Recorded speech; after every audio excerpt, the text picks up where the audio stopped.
Quick one for you. If a couple in this country bring home a combined $127,000 a year, are they rich? Most people would say, nah, sounds decent.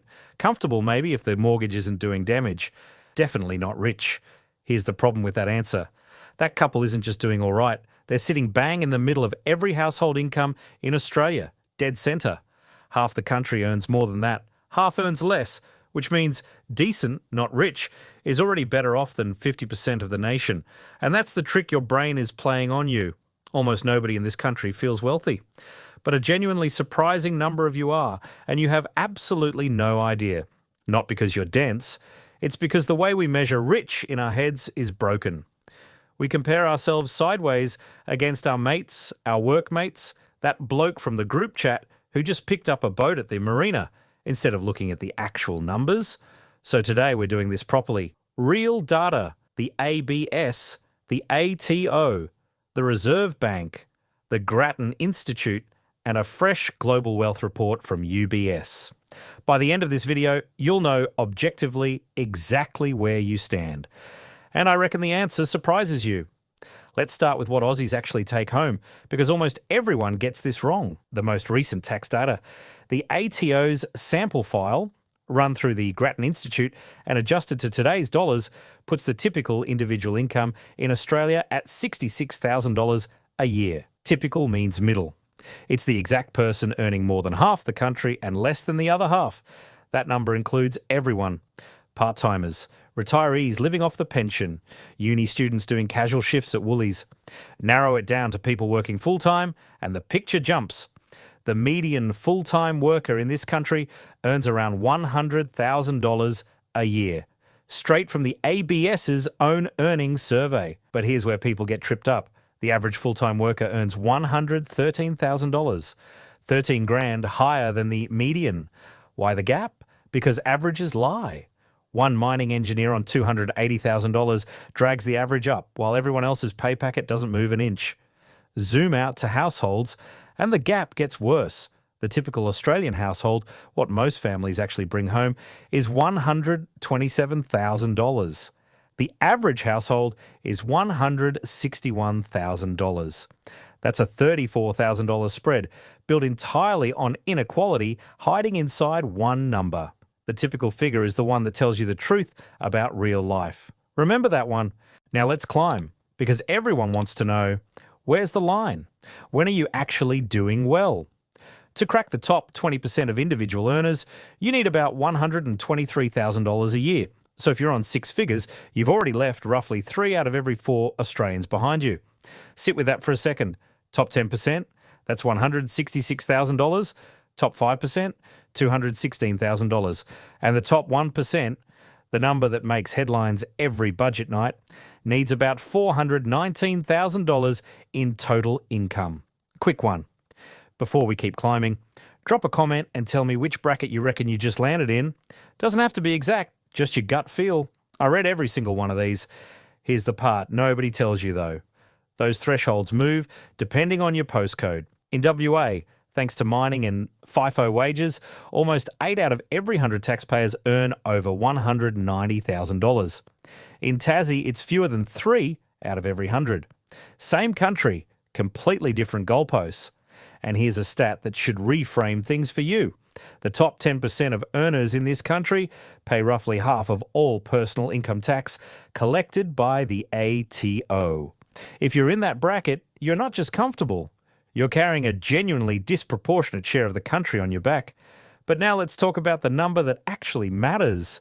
Because here's Australia's dirty little secret. Income is not wealth. Picture a young professional in inner Melbourne. $140,000 a year looks incredible on paper, but after tax, $650 a week in rent, HECS repayments chewing into every paycheck, and a social life that keeps pace with the salary. They've got next to nothing left at the end of the month. Now picture a couple in Bendigo. They earn $70,000 combined for 3 decades. Nothing flashy. But they paid off a modest 3 better, salary sacrificed into super every single year, and let compound growth do the heavy lifting for 25 years straight. Their net worth is comfortably past $1 million. This is the Australian paradox. Your most powerful wealth building tool was never your salary. It's superannuation. Employers are now required to pay 12% of your ordinary earnings straight into it. And on top of that, you can salary sacrifice up to $32,500 a year in concessional contributions, taxed at just 15% instead of your marginal rate. Do that consistently, even with plain index fund returns sitting inside your super fund. And you quietly build a fortune that never once shows up on a pay slip. Net worth, everything you own minus everything you owe, is the real scoreboard. And it changes completely depending on one thing above income, above age, above everything else, whether you own a home. If you're between 25 and 40, the typical net worth in that age bracket is $330,000. But split it by home ownership and the picture turns brutal.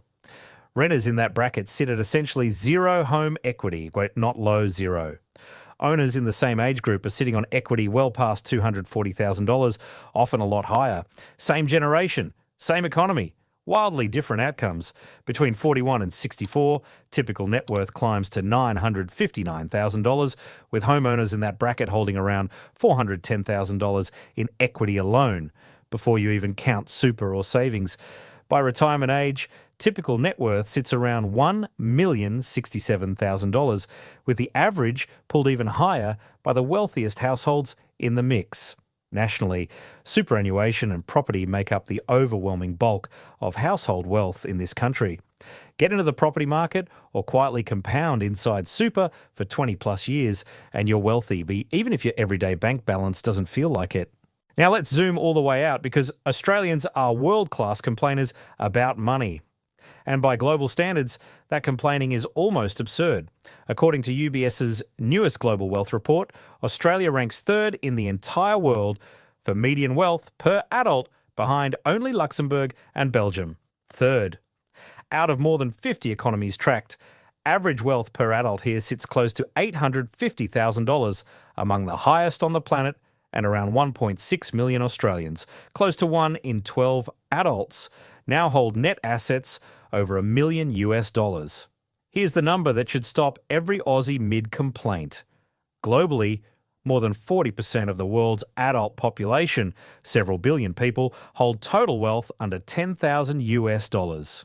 If your net worth sits anywhere near $100,000, you are wealthier than an enormous share of every human being currently alive. So if the data says you're doing well, maybe even globally wealthy, why does it never, ever feel that way? Two reasons. First, relative wealth. You're not comparing yourself to someone in Lagos or rural Vietnam. You're comparing yourself to your sister, who bought in Brisbane back in 2016, or your mate who just picked up a Tesla on novated lease. Psychologists call this the reference group effect. Your brain benchmarks success against whoever's closest, not against the whole world. And in a country where property made accidental millionaires out of anyone who bought before the pandemic, those reference points are completely warped. The second reason is lifestyle creep. As your income rises, your spending rises to match it, and usually a bit more. Bigger mortgage, nicer suburb, kids in rep sport instead of the local comp. You earn more than you ever have, but you feel no richer because the gap between what comes in and what goes out never actually widens. And here's the uncomfortable truth this data keeps pointing to. In Australia, being wealthy has almost nothing to do with what you earn. It has everything to do with the gap between what you earn and what you actually keep. The couple quietly salary sacrificing on a combined $90,000 will retire wealthier than the couple pulling in $250,000 who spend every single cent that lands in their account. Wealth isn't a salary. It's a discipline. If this changed how you think about money in this country, do me a favor and hit subscribe. I break down exactly this kind of stuff every week. Thanks for watching, and I'll see you in the next one.